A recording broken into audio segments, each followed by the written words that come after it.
السلام عليكم يا حبايبي. شايفين العظمه اللي عملناها دي؟ يلا كده عشان نخش كده نشوف هنعمل ايه.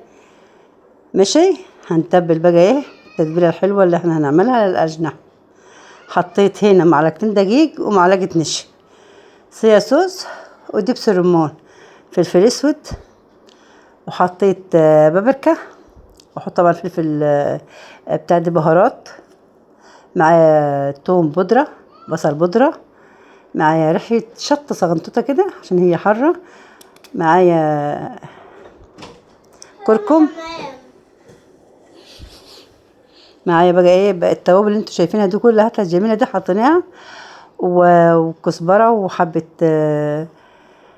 بتاع ده بهارات فراخ، معلقه صلصه وماجي والحاجات الحلوه دي، يعني التتبيله الجميله دي بتاعت الاجنحه. خلاص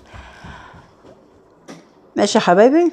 فحطينا عليها كوبايه ميه، يعني كوبايه ميه باقي منها حبه، بس انا يعني هخففها حبه بحبه كده يعني.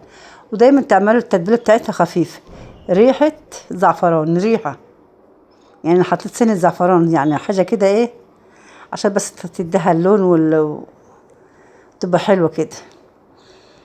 طبعا انا حطيت ملح، كنت ناسيه الملح. ماشي، خففناها وعملناها خفيفه يعني مش عندي زبادي، حطيت معلقتين لبن، خفيفه زي ما انتوا شايفينها كده يا حبايبي. وطبعا ايه هننزل بقى ايه عليها بالاجنحه في التتبيله الجميله دي. وانا طبعا فاتحه الاجنحه كلها بالسكينه كده، مشرطها بالسكينه كده عشان ايه التتبيله تخش في قلب الفتحات ديت، وتبقى واخد شاربه من التتبيله حلوه يعني. هركنها بتاع ساعتين كده عبال ما اشوف انا هعمل ايه تاني.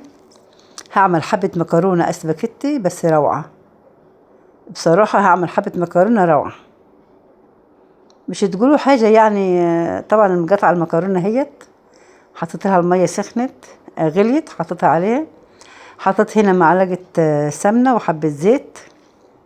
خلاص، ايديا هنا وهنا. هنعمل بقى حبه مكرونه سباكيتي روعه بفصين توم زي ما انتوا شايفين كده. التوم يا دوبك كده ايه الشم ريحته كده هو طالع، تروحي نازله عليه حته فلفله حمراء، حته خضراء، وحته شطه، بس من كل واحده نص جارن كده يعني. خلاص، وتشوحها مع التوم.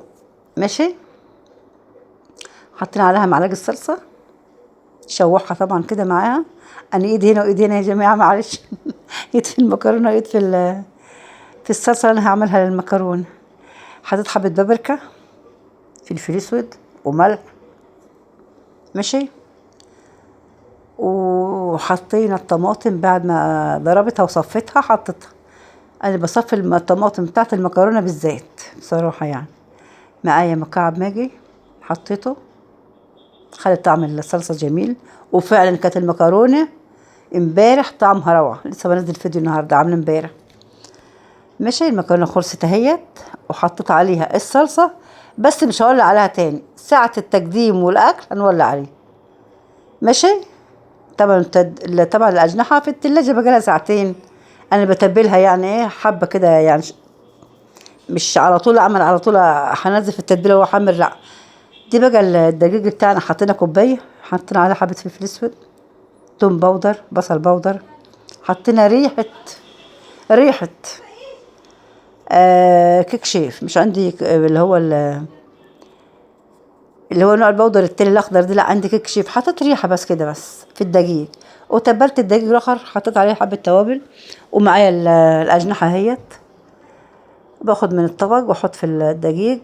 طبعا ايه ما بحمرهاش الا لما ايه، الا لما خلاص تحمر من تحت. خلاص دول طلعتهم همت، وبوريك اللي انا حمرته وطلعته. ما اقلب يكون معلش انا قلبته تاني، ما أنا لقيته لسه يعني ايه. فمش تعملوا زي اما تحمر قلبوا براحتكم. حبه مكرونه وحبه اجنحه روعه.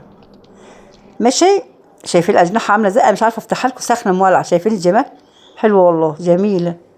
الزعفران هو اللي خلى لها اصفر كده. مش ننسوا اللايك والاشتراك يا احلى مشاهدين في الدنيا، واحلى مكرونه والزيتون اللي انا عاملاه.